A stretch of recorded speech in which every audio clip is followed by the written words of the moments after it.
Hi dear students, ഇന്ന് നമ്മൾ discuss ചെയ്യുന്നത് വളരെ ഇമ്പോർട്ടൻ്റ് ആയിട്ടുള്ള ഒരു പോയിൻ്റാണ് ഫിനാൻഷ്യൽ അക്കൗണ്ടിങ്ങിൽ ഡിബഞ്ചേഴ്സ് എന്ന് പറയുന്നത്. കമ്പനി അക്കൗണ്ട്സിൽ തന്നെ വരുന്ന ഒരു ഭാഗമാണ്. അപ്പോൾ ഡിബഞ്ചർ എന്ന് പറയുന്നത് it's a medium to long term ഡെപ്റ്റ് instrument used by large companies to borrow money at a fixed rate of interest. ഇത് ഒരു നെഗോഷ്യബിൾ ഇൻസ്ട്രുമെൻ്റ് ആണ്. നമ്മൾ സാധാരണ ഷെയർ എന്ന് പറയുന്ന പോലെ തന്നെ ഉള്ള വേറൊരു കമ്പനിക്ക് ഫണ്ട് റേസ് ചെയ്യാൻ പറ്റുന്ന ഒരു ഡോക്യുമെൻ്റാണ് ഡിബഞ്ചേഴ്സ് എന്ന് പറയുന്നത്. ഇത് ഇറ്റ്സ് എൻ അക്നോളജ്മെൻറ്റ് ഓഫ് ഡെപ്റ്റ് ആണ്. കാരണം കടം വാങ്ങുന്നത് പോലെയാണ്. ഒരു fixed rate of interest debenture ഹോൾഡേഴ്സിന് കൊടുക്കണം.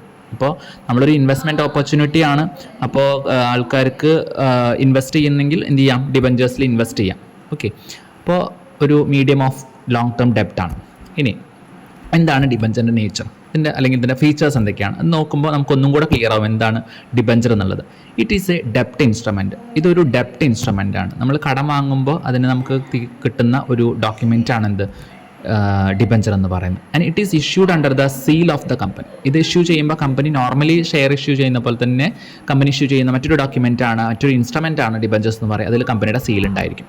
It carries fixed rate of interest. ഇതിന് കൃത്യമായിട്ട് ഒരു ഫിക്സഡ് റേറ്റ് ഓഫ് ഇൻട്രസ്റ്റ് ഉണ്ടാവും. അപ്പോൾ സാധാരണഗതിയിൽ 11% ഡിബഞ്ചേഴ്സ് അല്ലെങ്കിൽ 9% ഡിബഞ്ചേഴ്സ് എന്നൊക്കെ ഉണ്ടാവും. അതിൻ്റെ ഫേസ് വാല്യൂവിൽ പറയും. എന്താ അതിനർത്ഥം? അതിന് ആ പെർസെൻറ്റേജ് എന്ത് കിട്ടും, റിട്ടേൺ കിട്ടും അല്ലെങ്കിൽ ഇൻട്രസ്റ്റ് കിട്ടും എന്നുള്ളതാണ്. It generally secured by the charge on assets. Normally debentures issue ചെയ്യുമ്പോൾ മോർഗേജ് ഡിബഞ്ചേഴ്സ് ആണ്, അല്ലെങ്കിൽ ഏതെങ്കിലും അസറ്റിൻ്റെ മുകളിൽ ചാർജ് ചെയ്തിട്ടാണ് ഇഷ്യൂ ചെയ്യുന്നത്. കാരണം അതിൻ്റെ റീപേയ്മെൻറ്റ് എൻഷുർ ചെയ്യാൻ, സെക്യൂരിറ്റി എൻഷുർ ചെയ്യാൻ വേണ്ടിയിട്ടാണ് അങ്ങനെ ചെയ്യുന്നത്. അതാണ് ചാർജ് ഓൺ അസറ്റ്സ് എന്ന് പറയുന്നത്.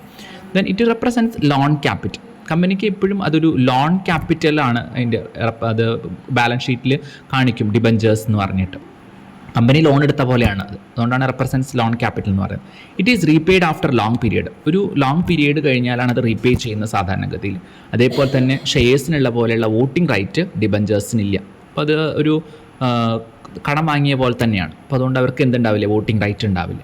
അപ്പോൾ മേജറായിട്ട് ഇതൊക്കെയാണ് അതിൻ്റെ ഒരു നേച്ചർ അല്ലെങ്കിൽ ഫീച്ചേഴ്സ് എന്ന് പറയുന്നത്. വളരെ സിമ്പിളായിട്ടുള്ള കാര്യമാണ് ഡിബഞ്ചർ എന്ന് പറയുന്നത്. പല ക്വസ്റ്റ്യൻ പേപ്പേഴ്സിലും ചോദിക്കുന്ന ഒരു ക്വസ്റ്റ്യനുമാണ് ഡിബഞ്ചറിനെ കുറിച്ചിട്ട്. ഓക്കെ, മനസ്സിലായിട്ടുണ്ടാവും വിചാരിക്കുന്നു. Thank you.